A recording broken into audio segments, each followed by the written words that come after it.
This is the question paper of Managerial Economics. Code is BBA 103. This is the question paper of December 2023.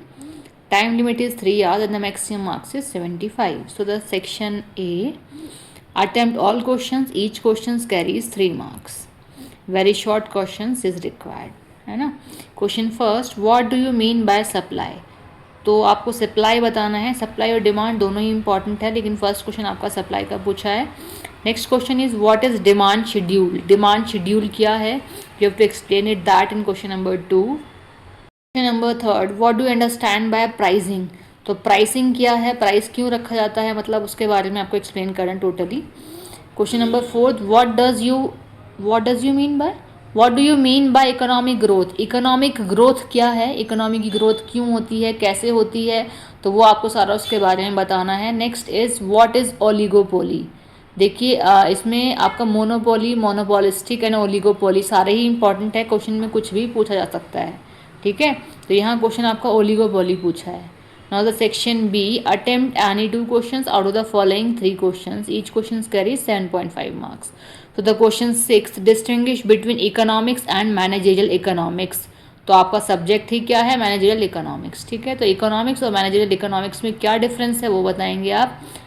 Next question 7, why does demand curve slopes downwards. कह रहे हैं demand curve क्यों slope down होता है, नीचे की तरफ क्यों होता है, वो आपको बताना है. Next question 8, describe the market structure. Market structure क्या है वो बताएंगे. Now the section C, long answer type questions. Attempt any 3 questions out of the following 5 questions. Each question carries 15 marks. Question number 9, what is managerial economics. Managerial economics जो कि आपका subject है वो पूछा है. Explain the nature and scope of managerial economics. तो 3 चीज़ें पूछी हैं. मैनेजरियल इकोनॉमिक्स क्या है, उसके नेचर एंड द स्कोप, है ना. क्वेश्चन नंबर 10 आपका न्यूमेरिकल क्वेश्चन है जो कि आपको दिख रहा है. Next question number 11, what is demand forecasting. Demand forecasting का मतलब है डिमांड को पहले फोरकास्ट करना, अंदाज़ा लगाना कि आखिर आगे आने वाले टाइम में डिमांड जो है इतनी हो सकती है. बिकॉज ऑफ डिमांड की फोरकास्टिंग क्यों करते हैं हम, क्योंकि कंपनी अगर डिमांड की फोरकास्टिंग नहीं करेगी तो प्रोडक्शन करेगी कैसे. तो with the help of forecasting उसे प्रोडक्शन करना पड़ता है टाइम से पहले, क्योंकि ऑन द स्पॉट डिमांड और ऑन द स्पॉट हम सप्लाई कर सके गुड्स को मार्केट में, वो पॉसिबल नहीं है. तो हमें डिमांड की फोरकास्टिंग करनी पड़ती है अकॉर्डिंग टू कि अब मार्केट में क्या डिमांड किसी प्रोडक्ट की चल रही है उसके बेसिस पे या फिर सीजन के बेसिस पे. आगे पूछा है explain methods of demand forecasting, कि कौन कौन से मैथड्स के थ्रू हम डिमांड की फोरकास्टिंग कर सकते हैं.